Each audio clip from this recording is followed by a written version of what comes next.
Hoje, amigo torcedor vascaíno, hoje é dia de Vasco da Gama, Independente Del Valle. A pergunta que fica para você já na abertura desse Acorda Vascão é: será que às 11h30 da noite, após o apito final, eu, Lucas, junto com você, estaremos aqui alucinados, loucos, malucos, com o milagre de São Januário? Ou estaremos cabisbaixos, mas pelo menos felizes pela entrega e uma vitória simples do Vasco hoje contra o Independente Del Valle e, infelizmente, a eliminação? Já deixa aí nos comentários, amigo, porque hoje é dia de Vasco, enquanto a chance e a fé, aqueles 1% que ainda deixa o Vasco vivo para chegar às oitavas de final da Sul-Americana. É claro, nesse Acorda Vascão eu vou falar muito sobre isso, entretanto, além de falar sobre esse jogo decisivo e importante da Sul-Americana, vou também falar com vocês sobre informações relacionadas ao mercado da bola. Fabian Balbuena, tem atacante paraguaio que o Vasco da Gama sondou nestes últimos dias e até formalizou uma proposta com o futuro definido e muitas outras informações. Você terá pela frente, amigo torcedor vascaíno, um Acorda Vascão bastante agitado, bastante movimentado, cheio das últimas informações e novidades do nosso Cruz Maltino. Mas é claro, antes de começar aqui o vídeo, antes de deixar todos vocês muito bem informados sobre o nosso Cruz Maltino, como sempre faço aqui no canal, eu quero dar as boas-vindas a todos vocês que estão chegando aqui pela primeira vez. Para quem ainda não me conhece, muito prazer. Eu sou o Lucas, você está no canal do Gigante Vasco, e esse daqui, para você aí que não sabe, é o canal do torcedor vascaíno. Eu tô aqui todos os dias, 3 vezes por dia, com a Acorda Vascão, chegando sempre às 7 horas da manhã. O Fala Gigante, que é o segundo vídeo do canal, chegando sempre pela parte da tarde.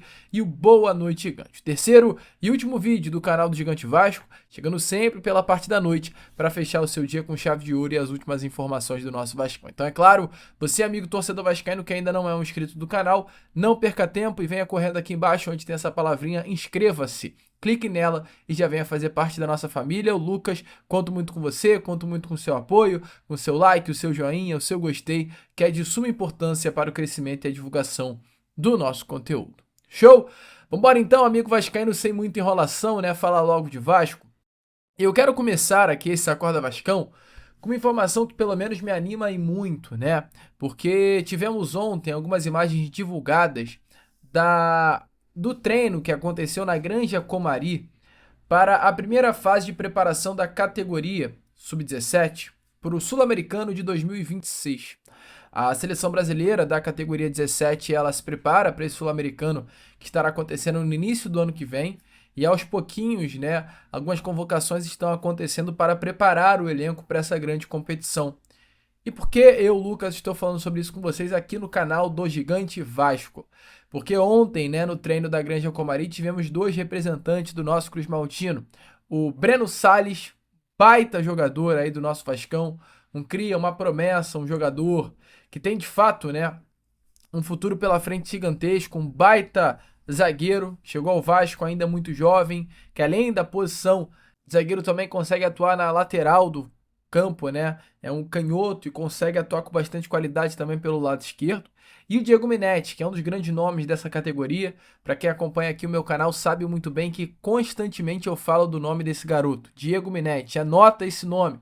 16 anos de idade, jogador diferenciado, cracaço de bola, um atleta com um futuro gigantesco pela frente. Ontem tanto o Diego quanto, né, aí o Breno Salles estavam representando a camisa do nosso Vascão na seleção brasileira, né? A base é forte, cara.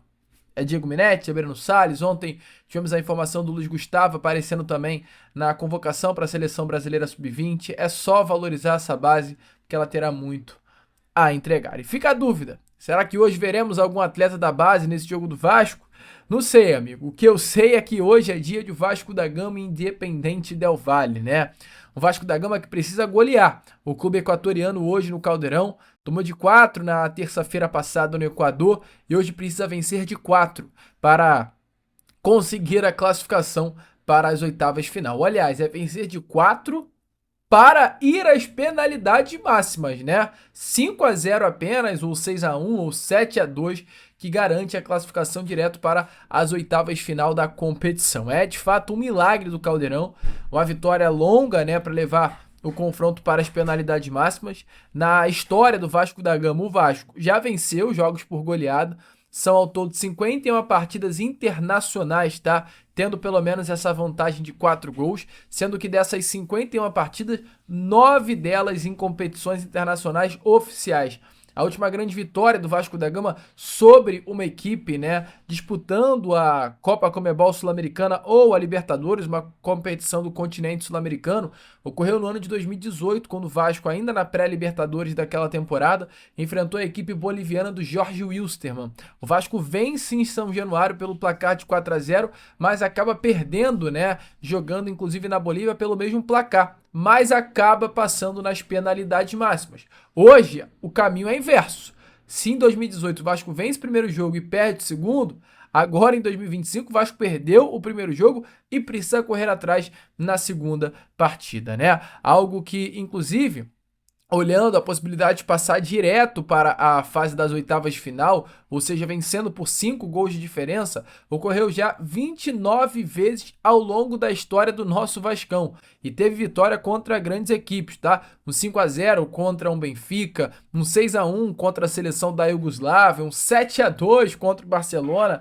É de fato se apegar nesses placares. O mais perto dessa grande goleada feita pelo nosso Cruz Maltino foi um 8-3, um jogo que eu, Lucas, me lembro, eu era muito pequeno, no ano de 2011, 2011 mesmo, há 14 anos atrás, onde o Vasco vence a equipe boliviana do Aurora pela Sul-Americana, inclusive daquela temporada, pelo placar de 8-3 em São Januário, né? E o Vasco tem que se apegar a isso. O Vasco e o torcedor vascaíno, ele tem que se apegar a isso, a história, ao passado, a viradas fenomenais, a um 3-0 na primeira etapa e a um 4-3 no segundo tempo. É isso que o vascaíno tem que se apegar para hoje confiar na vitória. Você confia na virada? Deixe a sua opinião nos comentários. E antes de trazer informações importantes, surpresas, tá, do técnico Fernando Diniz para essa partida, tem um recado, um anúncio rapidinho aí para você. Rapidinho, presta atenção aqui. Sério, não ignora não, porque é importante, tá? Porque tem inscrito aqui no canal do Gigante Vasco que tá tirando até R$300 por dia. Só com o celular, tá, amigo? Só com isso daqui. Não é golpe, não é bet, não é casa de aposta, nenhuma loucura. É apenas um método novo, fácil, que até quem nunca mexeu com a internet tá conseguindo. E tá ganhando, tá, amigo vascaíno? Tá conseguindo fazer e tá ganhando. E eu só trouxe e tô trazendo isso aqui a você, é claro, porque eu conferi tudo antes. Tem suporte, tem garantia e já tem gente melhorando de vida de verdade. Tá duvidando? Olha só esse resultado aqui com os seus próprios olhos, que vai aparecer inclusive aí na imagem a você. Sabe quando você acha que é bom demais pra ser verdade? Então, era exatamente o que eu pensava. Olha isso aqui, gente. R$3.000 em 9 dias, isso mesmo. E eu quase deixei passar essa por achar que era mais uma furada da internet. Então eu pensei, eu vou tentar por uma semana e vou ver no que vai dar. E olha, ainda bem que eu tentei. Eu trabalho em uma loja de imóveis e lá o meu salário mal dá pra bancar as contas básicas, sabe? E só que agora, com esse aplicativo, tá entrando uma grana que eu nunca imaginei fazer tão rápido. Hoje eu vejo que dá sim para ter uma segunda renda, que agora vai ser até a principal renda aqui em casa, tá bom? Segue o passo a passo, não inventa moda, que o resultado aparece, tá bom? Mas olha só, amigo, o acesso é limitado, nem tudo na vida é fácil, então o acesso é limitado. O sistema só libera um número de 20 pessoas por dia e esse número já está quase batendo, então tá chegando no limite. Então clica agora no link do comentário fixado ou da descrição. Não espera, porque essa aqui pode ser a chance para mudar a sua vida. Tem hora que uma simples decisão muda tudo. E chegou a sua vez, amigo vascaíno. Link na descrição e no comentário fixado. Corre, porque tá chegando o limite.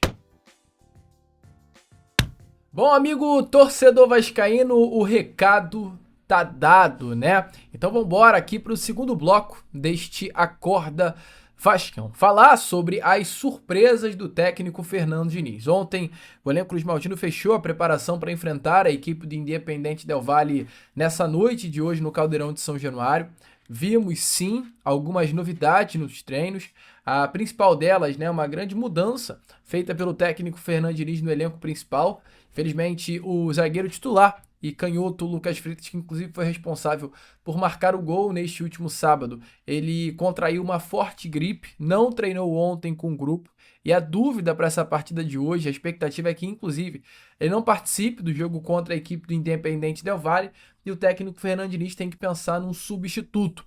Inicialmente, o nome que passa na cabeça do torcedor vascaíno é o nome do zagueiro Luiz Gustavo, mas a expectativa é que o Fernando Diniz faça mudanças e não coloque o Luiz Gustavo nessa posição da zaga, tá? De acordo com o jornalista Vene Casagrande, o nome que treinou no sistema defensivo do Vasco foi o volante Hugo Moura, uma prática até que o Fernando Diniz tem por costume sim fazer nas suas equipes, como por exemplo, no Fluminense, o André era um jogador que quando o clube carioca precisava vencer os jogos, né, precisava ser um pouco mais ofensivo do que o normal, chegava ali na parte final do jogo, estava perdendo, empatando, buscando um resultado, o Diniz colocava o André para a zaga e ia, né, assim dessa forma para buscar um resultado. Muitas das vezes o Diniz ele tira inclusive um zagueiro, coloca um atacante e empurrava o André para o sistema defensivo, algo que já foi visto até no Vasco, né? O Diniz tirando um zagueiro, colocando o Moura na zaga e empurrando um atacante para o ataque. Isso já aconteceu no próprio Vasco da Gama, mas isso foi algo muito treinado pelo Diniz durante esse período de intertemporada.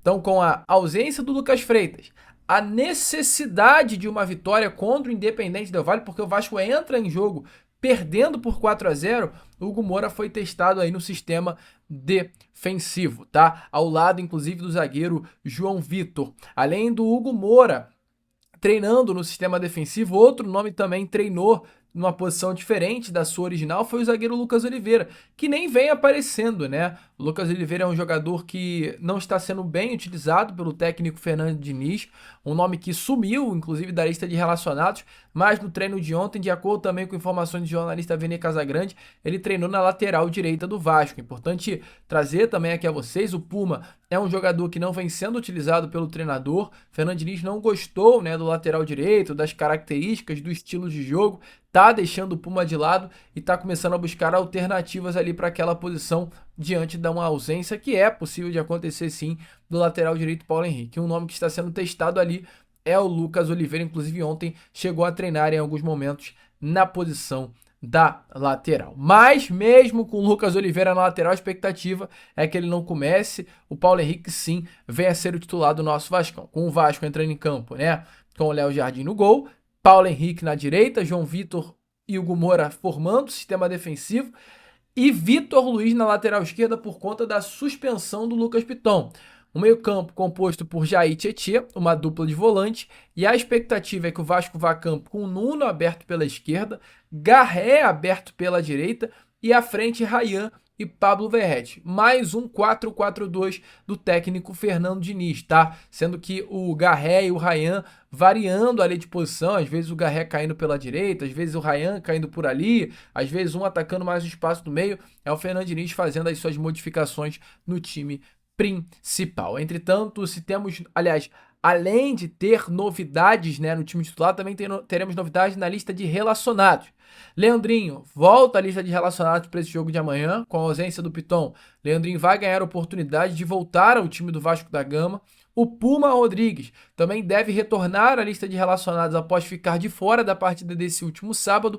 E o Thiago Mendes é uma grande incógnita, entretanto a expectativa é que ele permaneça longe dos gramados, tá? Ele passa aí por um processo de recondicionamento físico e dificilmente vai estar à disposição para essa partida de hoje contra o Independente Del Valle. Expectativa, amigo torcedor vascaíno, é que o Thiago Mendes volte a campo para... Aliás, volte a campo não, né? Entre em campo com a camisa do Vasco e volte a atuar após período de 2 meses parado, após sua passagem pelo futebol no Catar, apenas no jogo do próximo domingo contra a equipe do Internacional no Beira Rio, tá? Então, informações importantes sobre o nosso Cruz Maltino. É jogo decisivo, é jogo duro, o Diniz com alternativas buscando a melhor opção. Tá confiante, amigo vascaíno? Deixe, né, a sua opinião aí nos comentários, porque volto a repetir, é jogo grande, é jogo decisivo, é jogo que pode virar a chave do Vasco da Gama na temporada. Uma vitória hoje recoloca o Vasco da Gama para cima e dar uma alegria ao torcedor, um ânimo que hoje já não se encontra mais no meio da torcida. Bom, amigo vascaíno, vambora então pro terceiro e último bloco, tá? Deste Acorda Vascão, para falar com vocês sobre o mercado da bola. Falar inclusive sobre esses dois jogadores paraguaios. Um é Fabián Balbuena e o outro é Gustavo Caballero. Gustavo Cabacheiro, né? Deve ser assim que se pronuncia o nome do ponta paraguai.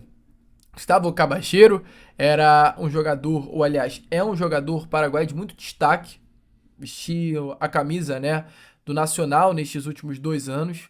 E esta última temporada dele foi uma temporada muito boa, inclusive com 10 gols e 1 assistência. Um jogador jovem de apenas 23 anos de idade, cria das categorias de base do Deportivo Capiata, que passou por Sportivo Ameliano e chegou logo em seguida ao Nacional. Jogador que, inclusive nas Olimpíadas de 2024, representou a camisa do Paraguai, tão novo que ele é, né? É um ponta esquerda, posição hoje mais do que nunca carente dentro do elenco do Vasco. E esse nome do Gustavo Cabacheiro, recentemente ele foi especulado no nosso Cruz Maltino. Informações é que o Vasco tentou de fato a contratação desse ponta paraguaio, entretanto acabou não conseguindo avançar nas negociações pela contratação do mesmo. O Vasco que hoje tem uma grande carência, né, nessa posição de setor ofensivo, principalmente olhando para o lado esquerdo do campo.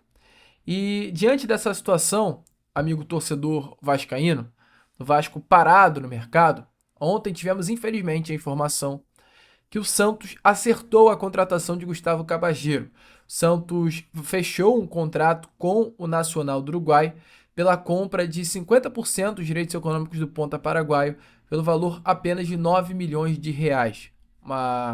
Um valor fixo que pode chegar aí a casa de 22 milhões e 200 mil, um contrato de 3 anos com uma jovem promessa do futebol paraguaio. O Santos conseguindo agir no mercado, diferente, infelizmente, do Vasco. Então é menos uma opção para o setor ofensivo do nosso Vasco, martelo batido, futuro definido. Mas não para por aí, porque também temos a informação que simplesmente Fabián Balbuena, jogador grande, imponente, campeão brasileiro com o Corinthians, atleta de destaque na seleção do seu país e capitão do Paraguai, inclusive, jogador que brilhou nessas 2 últimas temporadas, vestindo a camisa do Dinamo Moscou da Rússia, está encaminhando a sua chegada ao Grêmio. Um nome que foi oferecido ao Vasco, não avançou porque o técnico Fernando Diniz não gosta do estilo de jogo do atleta, mas entende que carece de jogadores para o sistema defensivo e por isso o Vasco resolveu não avançar nas negociações. Diante disso, né, por ter papado mosca, a informação, amigo vascaíno, é que o Grêmio passou à frente e vai contratá-lo. É duro, cara. É duro. Não tem uma, não tem duas, melhor dizendo, não é uma, não é duas, não é três. Várias pessoas chegam pra mim na rua e perguntam: e aí, Lucas, como tá os reforços? Cadê as contratações? O Vasco vai contratar? Amigo, vai. Mas, sinceramente, eu tô começando a me preocupar. Porque a grande maioria dos nomes que o Vasco entrou em contato já estão começando a fechar com os seus novos clubes. E o Vasco tá aí, papando mosca, ó. 12 dias hoje completos da janela de transferências. A segunda semana, o Vasco só apresentou um reforço que não está pronto para jogar. E tem mais. Hoje o Vasco está no transfer ban, ou seja, hoje o Vasco não pode anunciar, regularizar, fechar com nenhum jogador. Esse é o Clube de Regatas Vasco da Gama. O que falar, amigo? O que falar? É difícil comentar alguma coisa. Mas, enfim, deixa aí a sua opinião nos comentários sobre se você está animado com o futuro do nosso Cruz Maltino. Eu, Lucas, vou ficando por aqui. Esse foi o nosso Acorda Vascão, apenas o primeiro vídeo, né, dessa terça-feira, e já eu tô de volta para trazer ainda mais novidades com vocês no Fala Gigante. Hoje teremos o pós-jogo também por volta de 11h40 saindo aqui no canal, e eu conto muito com a presença, o apoio e a participação de todos vocês. Vamos que vamos, curta, compartilhe, se inscreva e, como eu sempre falo aqui, saudações vascaínas.